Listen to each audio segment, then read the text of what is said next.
Salut tout le monde et bienvenue sur The Mushroom Den. Alors aujourd'hui, je vous apporte 5 recettes de pudding vegan qui sont super faciles à faire, qui ont très peu de glucides puisqu'on ne va pas utiliser du vrai sucre et qui sont juste parfaits pour l'été. Alors avant qu'on ne passe au pudding, on va se faire une chantilly à base de crème de coco et on la servira avec les puddings.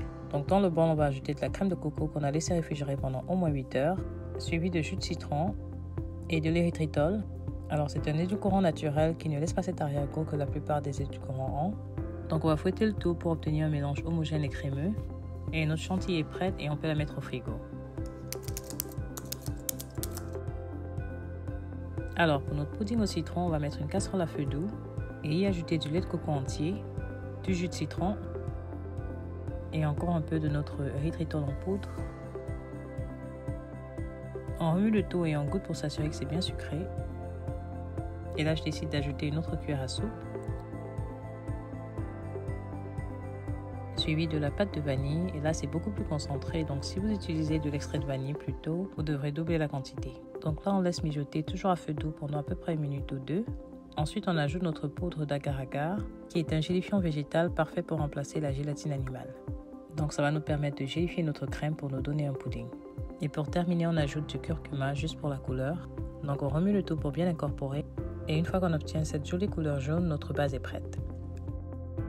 Donc là, j'ai cet ensemble de mini ramequins que j'ai acheté sur Amazon et je trouve que ce sont des portions parfaites pour nos puddings. Donc là, je prends le jaune pour notre pudding au citron.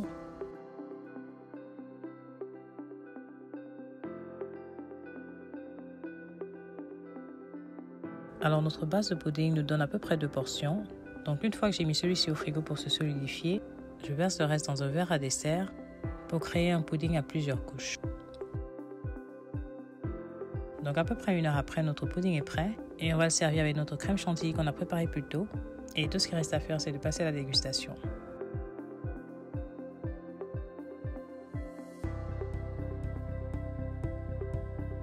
Alors le pudding, il est super crémeux, il est sucré juste comme il faut et j'adore le mélange de citron et vanille.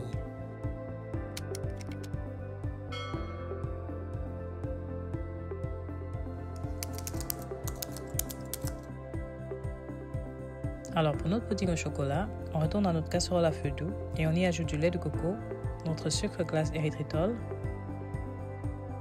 de l'extrait de rhum et de la poudre de cacao. Donc on remue le tout et on goûte pour voir s'il manque quelque chose. Donc là j'ai décidé d'ajouter une autre cuillère à soupe de poudre de cacao. On laisse mijoter pendant 1 minute ou 2 et on ajoute notre poudre d'agar-agar.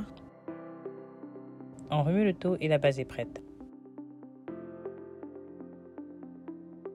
On verse la moitié du mélange dans le petit moule.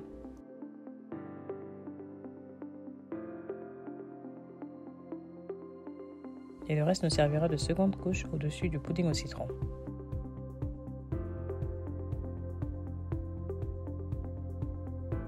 Donc on va mettre tous les deux au frigo.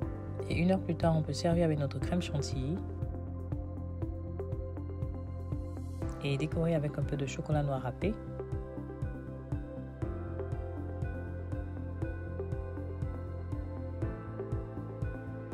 Et si vous êtes un fan de chocolat, vous adorerez ce pudding.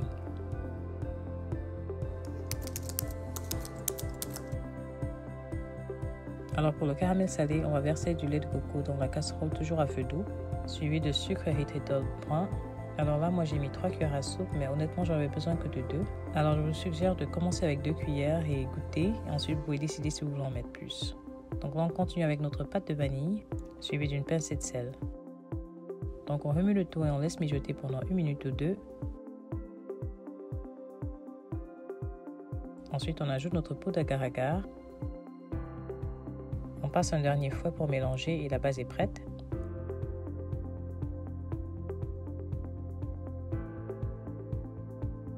Donc là, on verse la moitié du mélange dans le petit moule.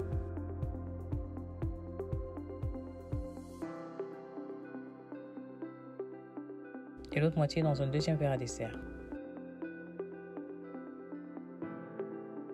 Donc pendant que les puddings sont au frigo, on va se faire une sauce au caramel salé. Et dans une casserole à feu doux, on va mettre du lait, encore de notre sucre brun érythritol, de la pâte de vanille et du sel.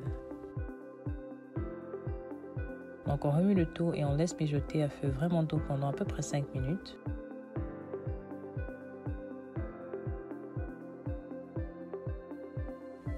fois que le mélange devient bien épais, comme vous voyez là, la sauce est prête.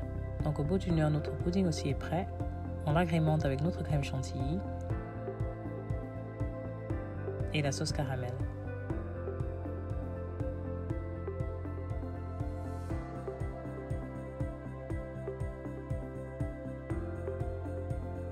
Alors celui-ci était incroyablement bon, mais aussi le caramel salé, c'est mon parfum de dessert favori.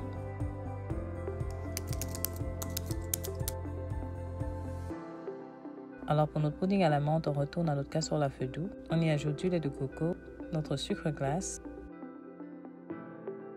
de l'extrait de menthe et un soupçon de spiruline juste pour la couleur. Donc là, j'utilise un fouet pour mélanger autant que possible, mais j'ai du mal à me débarrasser des grumeaux que forme la spiruline. Donc là, j'utilise une girafe pour m'en débarrasser. Donc on mixe juste quelques secondes, assez parfait. On laisse mijoter pendant 1 minute ou 2. Ensuite, on ajoute la poudre d'agar-agar. Une fois dissous, la base est prête. Alors juste pour être sûr qu'il n'y a plus de grumeaux, j'utilise une passoire à trou fin pour verser le pudding dans le moule.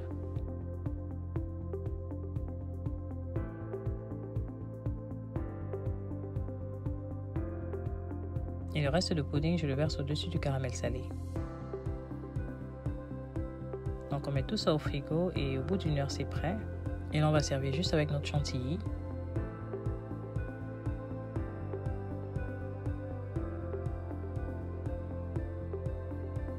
Alors celui-ci est super rafraîchissant grâce à l'extrait de menthe. Et si vous aimez les desserts à la menthe en général, vous adorerez celui-ci.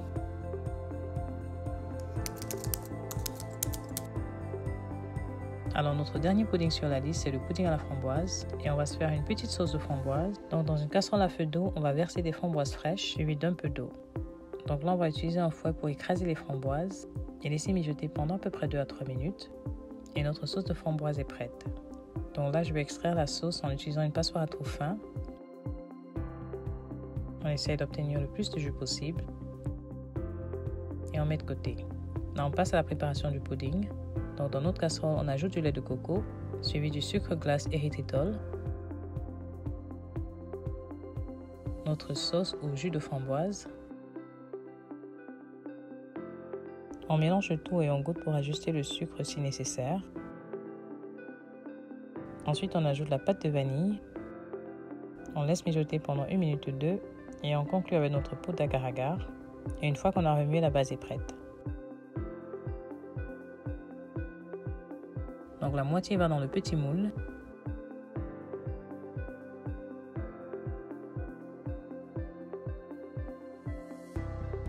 Et l'autre moitié, j'utilise pour remplir les 2 verres à dessert.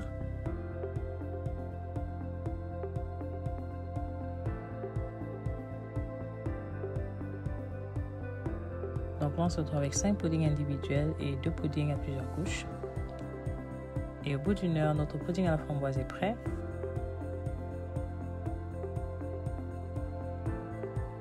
Et celui-ci est super fruité. En tout cas, moi j'aime bien le mélange de framboise et vanille. J'ai aussi goûté les puddings à plusieurs couches et c'était plutôt bon. C'était intéressant d'avoir plusieurs saveurs en même temps. Je partage tout ça sur mon Instagram, donc j'espère que vous allez me suivre là-bas. Donc ça y est, voilà les recettes que je voulais partager avec vous aujourd'hui. Alors tous les ingrédients seront listés dans la boîte de description en dessous de la vidéo. Et faites-moi savoir dans les commentaires en dessous le type de recette que vous voudrez bien voir de moi, parce que je vais m'assurer que je fais des recettes que vous voulez voir. Alors si vous avez aimé cette vidéo, donnez-moi un thumbs up en dessous. N'oubliez surtout pas de vous abonner et jusqu'à la prochaine vidéo comme d'habitude, restez bénis.